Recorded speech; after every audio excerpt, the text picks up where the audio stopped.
वो बोल रहे कि फार्मर्स पे इनकम टैक्स क्यों न लगाया जाए। ये लोगों को मालूम नहीं है कि हम सभी जो फार्मर्स है वो बहुत बड़ा गैम्बल खेलते हैं। इस साल समझो मैंने 10 एकड़ शुगर केन का प्लांटेशन किया। समझो उस साल बारिश ही नहीं हुई, कुछ गारंटी ही नहीं है कि मैंने जो बोया है वो एक साल में मेरे को पैसा देगा या नहीं देगा, ये आज मैं नहीं बता सकता हूं। इतना रिस्क फैक्टर है इसमें, कोई सोच भी कैसे सकता है कि इनकम टैक्स लगाए। आपको गारंटी ही नहीं है। आप भी बोल रहा हूं मेरा ये आम है, मेरे को आज पता नहीं कि कल मेरे को ये हार्वेस्ट करने को मिलेगा या नहीं मिलेगा। तो हम सिर्फ हवा में पुल बांधते रहते हैं कि मेरा आम बेचेगा तो मेरे को इतना आएगा तो मैं ये करूंगा वो करूंगा। आम मैंने 3 एकड़ कर दिए। केले के लिए एक 3-4 एकड़ रखता हूँ, शुगर केन के लिए कुछ तो रखता हूँ। तो मैं क्या करता हूँ, एक ही क्रॉप में नहीं जाता है। आई डोंट ले all the eggs in one basket. Planning करके अलग अलग क्रॉप के लिए मैंने रखा है। कभी ड्राउट हो जाए, शुगर केन नहीं कर सकते तो आम दे सकता है कुछ तो। बारिश अच्छी हो जाए तो मैं केली कर सकता हूँ। अच्छा होता है तो शुगर केन तो चालू है। बैलेंस करना बहुत जरूरी है आजकल।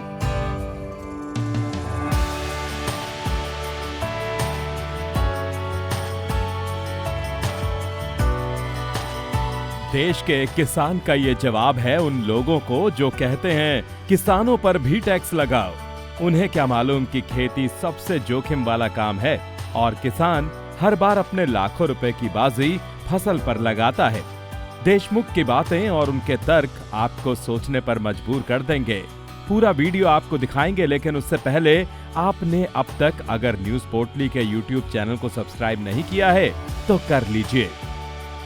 बहुत सारे कमेंट्स मेरे को सुनाई देते हैं, देखने को मिलते हैं सोशल मीडिया पे कि फार्मर्स पे इनकम टैक्स क्यों न लगाया जाए। कुछ गारंटी ही नहीं है कि मैंने जो बोया है वो एक साल में मेरे को पैसा देगा या नहीं देगा, ये आज मैं नहीं बता सकता हूँ कि। लेकिन आप वैसे ही व्यापारी के पास जाओ, उसके पास स्टील रहेगा, उसने आज खरीदा है, समझो कल बेचना है, समझो रेट भी गिर गया तो 2-5 रुपए का रेट गिर सकता है, लेकिन टोटल लॉस तो नहीं होता। फार्मर्स का यही तो सबसे बड़ी दुखद बात है कि मैंने जो प्लांट किया है, मैंने जो बोया है, वो मेरे को 3 महीने बाद, 4 महीने बाद या 1 साल बाद वो पैसा देगा या नहीं देगा, क्योंकि ये सब ऊपर वाले के हाथ में, क्लाइमेट के हाथ में है। और इसके वजह से रेट के वजह से हो सकता है। समझो मेरा आम अच्छा आया है, इस साल मैं बोल रहा हूँ 30 टन तो निकलेगा ही निकलेगा। आप मैंने तो पकड़ लिया 60-70 रुपए रेट, समझो मेरे को 30 रुपये रेट मिल जाएगी, क्योंकि मेरा आम अच्छा है। इसका मतलब ये है कि और फार्मर्स का भी आम अच्छा ही है इस साल। तो आम का मार्केट फ्लड हो जाएगा। लास्ट ईयर मेरे को 60-70 रुपए मिला था, इस साल क्या मिलेगा आज तो मेरे को पता नहीं। 100% फार्मिंग है, 100% रिस्क है। इतना रिस्की बिजनेस तो कोई भी नहीं है। इतना रिस्की है कि कुछ नहीं बता सकते। समझो ये आम है, आज ही हेल स्टॉर्म हो गया। हेल स्टॉर्म यानी गारपीट, हमारे यहाँ गारपीट बोलते हैं। तो एक ना एक आम आपको नीचे जमीन पे मिलेगा। 5 साल पहले विक्रम राव देशमुख ने सोलापुर जैसे सूखाग्रस्त इलाके में रिस्क लेकर हाई डेंसिटी और अल्ट्रा हाई डेंसिटी मैंगो की बागवानी शुरू की। वो कहते हैं परंपरागत खेती में जोखिम ज्यादा है जबकि कमाई कम है, लेकिन अगर तकनीक के साथ आधुनिक खेती की जाए तो रिस्क को कम किया जा सकता है। अपने यहाँ पे पानी कम है ऐसा लग रहा था। मैंगोस के लिए इतना ज़्यादा, आम के लिए पानी नहीं लगता, तो एक 3 एकड़ 4 एकड़ करके देख लेते हैं कि कैसा उसका रिजल्ट है। यहाँ जो अल्फांसो है, हापुस आंबा, वो तो नहीं आ सकता है क्योंकि हमारा क्लाइमेट है वो पूरा ड्राई है, मॉइस्चर पूरा नहीं रहता है। इसलिए वो हापुस इधर नहीं आ सकता है, इसलिए मैंने सोचा कि केशर करके देखेंगे। 40 एकड़ जमीन के मालिक हैं विक्रम देशमुख और करीब 35 साल से खेती कर रहे हैं। गन्ना, केले की खेती के साथ वो आम की बागवानी करते हैं। मैंने ये आम 2019 में लगाए थे, तो मेरे को 3 साल तो लग गए इसको ये लगने के लिए, फ्रूट्स लगने के लिए। और इसका प्लांटेशन है 14x6, 14 फुट वाइड है और 2 पेड़ों के बीच का अंतर 6 फुट है। अल्ट्रा हाई डेंसिटी और हाई डेंसिटी में आपको जैसे ही फ्रूट्स हार्वेस्ट हो जाते हैं तो तुरंत प्रूनिंग करना बहुत ज़रूरी है, क्योंकि आपको हाई डेंसिटी होने से आपको प्रूनिंग हर साल उसकी ज़रूरत है। जैसे ही आप प्रून कर लेते हैं तो पेड़ छोटे हो जाते हैं और हवा खिलने लगती है, हवा चलने लगती है उसमें, और कोई डिजीजेज वगैरह नहीं आते हैं। तो इसलिए प्रूनिंग तो हर साल जैसे यील्ड निकलता है वैसे करना ही चाहिए। आम से पहले महाराष्ट्र का ये किसान गन्ने और केले की खेती करता आ रहा है। वो कहते हैं किसी भी पेड़ में अच्छे फल आने के लिए जितना जरूरी पौधे की क्वालिटी है उतना ही जरूरी उसकी देखरेख। देशमुख बताते हैं इसमें उन्हें जैन के एग्रोनॉमिस्ट से बहुत मदद मिली। Jain is the pioneers in drip irrigation in India. उन्होंने ही शुरुआत की थी। पूरा मेरा ड्रिप जैन का ही है, तो बहुत साल मैंने जैन का ही ड्रिप इरिगेशन इस्तेमाल किया है। उनका बहुत सहयोग मिला जैन के एग्रोनॉमिस्ट से, इसकी वजह से मैं ये सब कर सका। तो मुझे मालूम नहीं था कि अल्ट्रा हाई डेंसिटी और हाई डेंसिटी में क्या फ़र्क है। तो मुझे जानकारी मिली कि जैन इरिगेशन इस पे बहुत काम कर रहा है हाई डेंसिटी और अल्ट्रा हाई डेंसिटी में। तो जब मैंने उनसे कांटेक्ट किया तो वहाँ पे गाड़ीकर साहब नाम के जो ऑफिसर है उनके एग्रोनॉमिस्ट, उन्होंने मुझे इस बारे में सब बताया और उन्होंने गाइड किया। और फिर जैन से ही मैंने जो सैपलिंग्स है पौधे वही से खरीदे, क्योंकि मुझे एक डर था कि मैं ओपन मार्केट में जाके समझो पौधे खरीदी करूँगा तो नहीं बता सकता कि ये वही केसर ही है या दूसरा कोई आम मेरे को कोई जानबूझकर बेच रहा है, क्योंकि उसका फर्क जो है वो मुझे 3 साल के बाद ही समझने वाला था।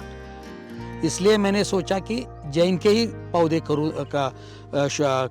खरीदने चाहिए, क्योंकि मैंने बहुत बार उनका जो केले का सैपलिंग है, केले का रोप, तो मैं बहुत केले करता था। आज विक्रम देशमुख के 3 एकड़ बाग में करीब 1734 पेड़ हैं। इस बार उन्हें करीब 20 लाख रुपए की आमदनी की उम्मीद है। पहले साल मेरे को 7-8 टन मिला। उस टाइम रेट तो बहुत कम मिला था क्योंकि मैं भी नया था। दूसरे साल 12 टन मिला। 12 टन वहाँ पे रेट मेरे को 60 या 70 रुपए तक गया उसका। इस साल 30 टन माल है। मेरा अनुमान है कि 18 से 20 लाख तक मेरा इससे आमदनी होगी। केले की खेती से भी वो अच्छा मुनाफा कमाते हैं। वैसे ही केला जब भी मैंने किया है मेरे को कभी 12 रुपए से कम रेट ही बनाना में नहीं मिला। तो उसके वजह से मेरा इकोनॉमी जो है, इकोनॉमिक्स, वो बनाना की वजह से बहुत मुझे फायदा हुआ। केला is the best crop for farmers जिनके पास पानी है, ठीक तरह से मैनेज कर सकते पानी को, तो उनके लिए तो केला बहुत ही अच्छा है। जब मैंने केली की थी फर्स्ट टाइम, तब मेरे को रेट अच्छा मिल गया था, 16 रुपए तक मिल गया था। मैंने एक्सपेक्ट ही नहीं किया था। मेरे को 4 एकड़ में 20-25 लाख हो गए। किसानी रोजगार के साथ ही वो भाव है जिसे जानना है तो आपको किसान बनना होगा। तब समझ आएगा कि किसानों की आमदनी पर नहीं, उसकी हिम्मत पर भरोसा किया जाना चाहिए। अभी बहुत सारे सोशल मीडिया पे ट्रेंड्स भी चल रहे हैं कि अपने को फार्मर्स जिंदा रहना चाहिए। अरे फार्मर जिंदा रह के सिर्फ क्या करेगा? उसको भी फैमिली है, उसके भी बाल बच्चे हैं, उसकी भी बेटी की शादी करनी है, उसके भी बेटे को कॉलेज भेजना है। उनके निशाने पर सीधे वो पूंजीपति हैं जो सोशल मीडिया पर अपना फार्म हाउस दिखाकर किसानी में मुनाफे की गारंटी देते हैं। ये जो लोग बोलते हैं कि इनकम टैक्स लगाई जाए, उन्होंने खुद आके जमीन खेती करनी शुरू करनी चाहिए। और दूसरी बात है, लेकिन एक करना चाहिए कि वो इतना भी रईस नहीं होना चाहिए कि वो फार्म हाउस फार्मिंग कर रहे हैं। फार्म हाउस फार्मिंग करना और खरा जो शेतकरी है, जो खरा फार्मर है, उसमें बहुत अंतर है। अभी हाल ही में मैंने सुना है, मैं भी चौंक गया कि एक कंपनी है, वो कंपनी बड़े बड़े जो लोग हैं, इंडस्ट्रियलिस्ट, ऑफिसर्स, उनकी खेती को वो कंसल्टेशंस देते हैं, खुद जाके उनकी खेती करते हैं। और ये लोग, बड़े लोग, सिर्फ फार्म हाउस पे आके वीकेंड्स पे रहते हैं, फोटो खिंचाते हैं और बताते हैं हमारा ये आम है, इसमें इतना मिला, उतना मिला। अभी तो आजकल तो नया ही देखने मिल रहा है सोशल मीडिया पे।